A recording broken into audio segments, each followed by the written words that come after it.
Hello everyone, welcome to my channel, and today we are going to learn about Pythagoras theorem. So this Pythagoras theorem, based on this theorem we are going to solve many questions, not only in 7th standard, it will be continued 8th, 9th and 10th standard to 10th standard. So please concentrate. तो पहला है कि एक Pythagoras theorem में it is based on a right angle triangle. So we are considering a right angled triangle ABC, which is right angled at B.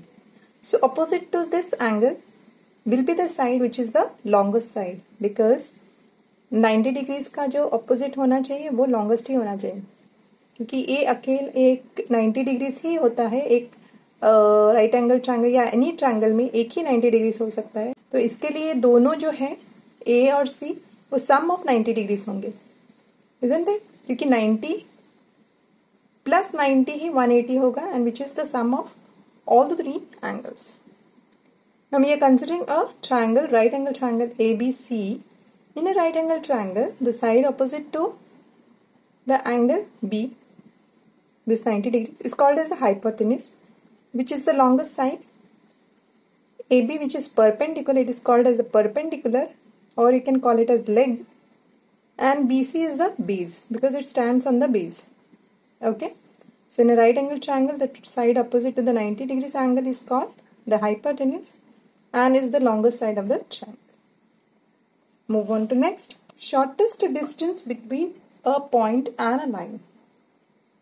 Theorem 5 है. Of all the line segments that can be drawn to a given line from a given point outside it, the perpendicular line segment is the shortest. So we'll prove this. हम लोग एक consider करते हैं. यहाँ पे देखिएगा एक line है यहाँ, और outside this line anywhere there is a point P, and from that P we are drawing a perpendicular on this line. So let us name it as A. PA is perpendicular to the line L. Okay, so given है a line L and a point P is outside it. Draw PA perpendicular to L. So we need to prove that PA is the shortest distance between P and the line L. तो PA जो है वो एक shortest distance है from the line L. अगर हम लोगों ने multiple lines draw किए, those will be greater than this line PA. So let's see. Construction क्या होगा? Yes. We take any points B and C on the line. We join P and B and C. Yes. तो यहाँ पे देखते हैं P point है, PA is perpendicular. We'll take any other two points on the line, that is B and C. We'll join P to B, P to C. ये दोनों join कर लेते हैं. तो यहाँ पे देखिएगा ये 90 डिग्रीज है, परपेंडिकुलर है या 90 डिग्रीज है, तो opposite to this angle will be PB. Yes, तो PB क्या होना चाहिए? लॉन्गेस्ट साइड होना चाहिए. If we are considering PAB as the triangle, then PB will be the longest side. If we are considering the next point, which is farther from A, PAC, अगर perpendicular देखेंगे तो this angle is 90 degrees. Again, PC will be the longest side, isn't it? Hence, अभी proof कर देखते हैं क्या है. Proof है PB is greater than PA. Yes. Because angle A is 90 degrees, greatest angle. PC is greater than PA, of course, because PC is farther than A. तो ये भी greater than PA होना चाहिए. PB is also greater than PA and PC is also greater than PA. Hence proof that PA is the shortest distance from the line. Okay. So PA is the shortest distance between P and the line L. ये prove हो गया कि perpendicular जो भी है वो shortest distance होगा. ये आपको याद रखना है थ्योरम 5 में. Next, in a right angle triangle the square of the hypotenuse equals the sum of the squares of the other two sides. This is known as the Pythagoras theorem. तो ये बहुत इंपॉर्टेंट है, because based on this बहुत सारे applications हैं, बहुत सारे sums हमें सॉल्व करने हैं. So let's see. We are considering a right angled triangle, Pythagorean theorem यानी right based on right angle triangle.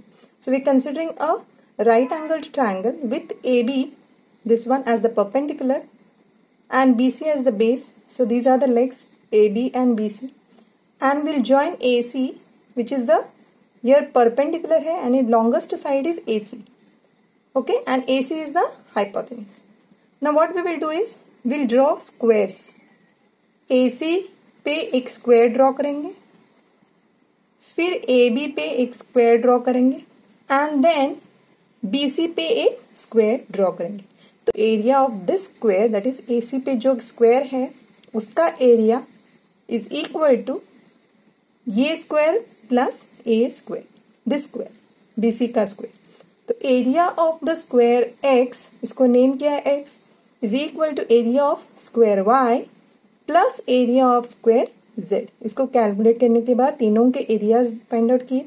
तो ये स्क्वायर है, इसका जो एरिया है वो बड़ा है और वो दोनों एरियाज को मिला के है, इसीलिए AC square is equal to this one, दो साइड्स का स्क्वायर. तो चारों साइड तो इक्वल होंगे ना स्क्वायर में, तो AC स्क्वायर होगा, isn't it? AC square is equal to AB square plus BC square. तीनों के एरियाज यहाँ पे AC square is equal to AB square plus BC square में हो जाएगा. तो यही है पाइथागोरस थ्योरम. पाइथागोरस थ्योरम क्या है? AC square which is the hypotenuse is equal to sum of the squares of the other two sides, that is AB square plus BC squares. ठीक है, move on to next. Will go to the converse of the Pythagoras theorem. Converse क्या होगा कि अगर एक triangle है, उसके squares, hypotenuse के square is equal to sum of the squares of the other two side होगा, तो वो राइट एंगल कैसे है? तो राइट एंगल है करके प्रूव करना पड़ेगा. Converse of the Pythagoras theorem is in a triangle if squares of one side is equal to the sum of the squares of the other two sides, then the triangle is a right angled triangle with the longest side as hypotenuse. Okay, if AC square is equal to AB square plus BC square, the triangle ABC is a right angle triangle with AC as the hypotenuse and angle opposite to AC, that is angle B is the right angle. कैसे? Yes, यहाँ पे देखिएगा converse कैसे prove किया AC square. हमको मालूम है कि AC is the longest side, AB और BC are the two sides, और ये भी मालूम है कि AB is perpendicular to BC. तो ये 90 डिग्रीज होना चाहिए क्योंकि ये ऑपोजिट जो AC साइड है वो लॉन्गेस्ट साइड है. लॉन्गेस्ट साइड कब होता है? जब एंगल जो है वो लॉन्गेस्ट ग्रेटेस्ट होना चाहिए. तो angle B is greatest, sum of the other two sides is angles is equal to nothing but 90 degrees. तो ये 90 हो गया, तो इन दोनों का सम जो है वो 90 डिग्रीज है. तो hence it is prove that this should be a right angle triangle and AC must be the hypotenuse. ये हो गया हमारा कॉन्वर्स. ठीक है, नेक्स्ट होगा exercise 10D. Based on this we will solve exercise 10D. ये देखिएगा, हम लोग ये सॉल्व करेंगे. ठीक है, थैंक यू सो मच.